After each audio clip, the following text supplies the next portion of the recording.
উত্তরাঞ্চলের বৃহৎ সেচ প্রকল্প তিস্তা ব্যারেজ এলাকায় আবারও পানি বৃদ্ধি পাওয়ার উদ্বেগ দেখা দিয়েছে। টানা বৃষ্টি এবং ভারতের উজান থেকে নেমে আসা পাহাড়ি ঢলে তিস্তা নদীর পানি দ্রুত বাড়ছে। পানি উন্নয়ন বোর্ডের সর্বশেষ তথ্য অনুযায়ী ডালিয়া পয়েন্টে তিস্তার পানি বিপদসীমার কাছাকাছি অবস্থান করছে। ফলে তিস্তা অববাহিকার নিম্ন অঞ্চলের মানুষকে সতর্ক থাকতে বলা হয়েছে। নদীর পানি বৃদ্ধি অব্যাহত থাকলে চরাঞ্চল ও নদী তীরবর্তী নিচু এলাকাগুলোতে প্লাবিত হওয়ার আশঙ্কা রয়েছে।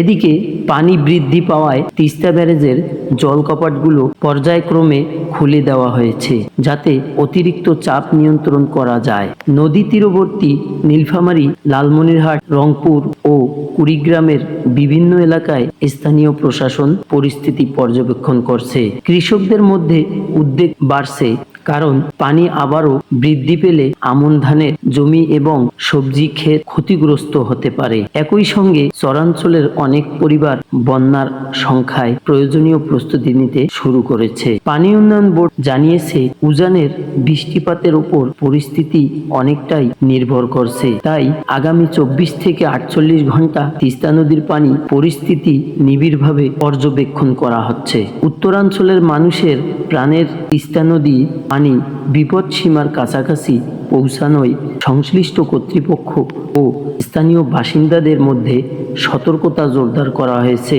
আল ইকরাম বিপ্লব, দৈনিক সংবাদ, ছাড়াবালা, ঢাকা, নীলফামারী।